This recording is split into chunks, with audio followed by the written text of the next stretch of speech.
ਅਗਲੀ ਜਿਹੜੀ ਹਰਜੋਤ ਸਿੰਘ ਜੀ ਗੱਲ ਕਰਦੇ ਜਾਈਏ ਅੱਜ ਜਿਹੜੇ ਮੈਕਰੋਨ ਨੇ ਫਰਾਂਸ ਦੇ ਜਿਹੜੇ ਪ੍ਰੈਜ਼ੀਡੈਂਟ ਉਹਨਾਂ ਨੇ ਇੱਕ ਆਪਣੇ ਟੈਲੀਵਾਈਜ਼ਡ ਜਿਹੜੀ ਐਡਰੈਸ ਆ ਉਸ ਦੇ ਵਿੱਚ ਇਹ ਕਿਹਾ ਵੀ ਜਿਹੜਾ ਰਸ਼ੀਆ ਆ ਉਸ ਦੀ ਜਿਹੜੀ ਅਗਰੈਸ਼ਨ ਆ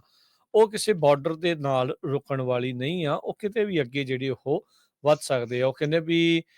ਜਿੰਨੀ ਦੇਰ ਤੱਕ ਯੂਐਸ ਆਪਣੀ ਜਿਹੜੀ ਗਰੰਟੀ ਆ ਆਪਣੀ ਸਪੋਰਟ ਦੀ ਗਰੰਟੀ ਨਹੀਂ ਦਿੰਦਾ ਤਾਂ ਯੂਰਪ ਨੂੰ ਆਪਣੇ ਭਵਿੱਖ ਦੇ ਲਈ ਖੁਦ ਤਿਆਰ ਹੋਣਾ ਚਾਹੀਦਾ ਆ ਯੂਐਸ ਦੀ ਸਪੋਰਟ ਤੋਂ ਬਗੈਰ। ਤੇ ਇਹਨਾਂ ਨੇ ਚੇਤਾਵਨੀ ਦਿੱਤੀ ਵੀ ਜਿਹੜਾ ਰਸ਼ੀਆ ਦਾ ਥ੍ਰੈਟ ਆ ਉਹ ਯੂਕਰੇਨ ਤੋਂ ਬਿਯੋਂਡ ਯਾਨੀ ਕਿ ਹੋਰ ਮੁਲਕਾਂ ਦੇ ਵਿੱਚ ਵੀ ਉਸ ਤੋਂ ਬਾਅਦ ਚ ਆ ਸਕਦਾ ਹੈਗਾ ਆ। ਫਰਾਂਸ ਦੀ ਪਬਲਿਕ ਨੂੰ ਉਹ ਇੱਕ ਪ੍ਰਾਈਮ ਟਾਈਮ ਟੀਵੀ ਸਪੀਚ ਜਿਹੜੀ ਆ ਉਹਨਾਂ ਨੇ ਇਸ ਵਿੱਚ ਇੰਟਰਨੈਸ਼ਨਲ ਸਿਚੁਏਸ਼ਨ ਦੇ ਉੱਤੇ ਜਾਣਕਾਰੀ ਜਿਹੜੀ ਉਹ ਦਿੱਤੀ ਆ। ਯੂਰਪ ਨੂੰ ਕੌਨਸੀਕੁਐਂਸਿਸ ਜਿਹੜੇ ਉਹ ਦੱਸ ਰਹੇ ਸੀ ਵੀ ਆਉਣ ਵਾਲੇ ਸਮੇਂ 'ਚ ਕੀ ਜਿਹੜਾ ਹੋ ਸਕਦਾ। ਉਹਨਾਂ ਨੇ ਕਿਹਾ ਵੀ ਜਿਹੜਾ ਯੂਕਰੇਨ ਦੇ ਵਿੱਚ ਲੱਗੀ ਲੜਾਈ ਆ, ਵਾਰ ਆ, ਉਸਦੇ ਕਰਕੇ ਹੁਣ ਤੱਕ 10 ਲੱਖ ਤੋਂ ਵੱਧ ਲੋਕ ਯਾਨੀ ਕਿ 1 ਮਿਲੀਅਨ ਮਰ ਚੁੱਕੇ ਆ ਜਾਂ ਇੰਜਰਡ ਹੋ ਚੁੱਕੇ ਆ।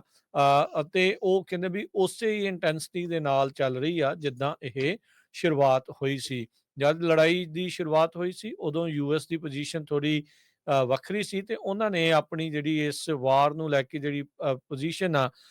ਉਸ ਨੂੰ ਚੇਂਜ ਕਰ ਲਿਆ ਹੈਗਾ ਆ। ਸੋ ਕਹਿੰਦੇ ਵੀ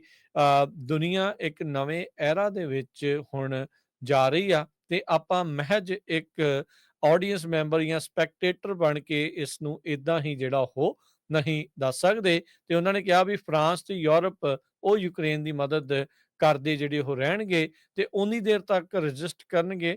ਜਿੰਨੀ ਦੇਰ ਤੱਕ ਯੂਕਰੇਨ ਖੁਦ ਜਿਹੜਾ ਰਸ਼ੀਆ ਦੇ ਨਾਲ ਕੋਈ ਪੀਸ ਦੀ ਨੈਗੋਸ਼ੀਏਸ਼ਨ ਆ ਉਹ ਨਹੀਂ ਕਰ ਸਕਦਾ ਜਿੰਨੀ ਦੇਰ ਤੱਕ ਉਹ ਮਜ਼ਬੂਤੀ 'ਚ ਨਹੀਂ ਆ ਜਾਂਦੇ ਹੈਗੇ। ਸੋ ਕਹਿੰਦੇ ਵੀ ਕੋਈ ਵੀ ਸ਼ਾਂਤੀ ਸਮਝੌਤਾ ਯੂਕਰੇਨ ਤੋਂ ਬਗੈਰ ਉਹ ਇੱਕ ਔਖਾ ਕੰਮ ਹੋਵੇਗਾ।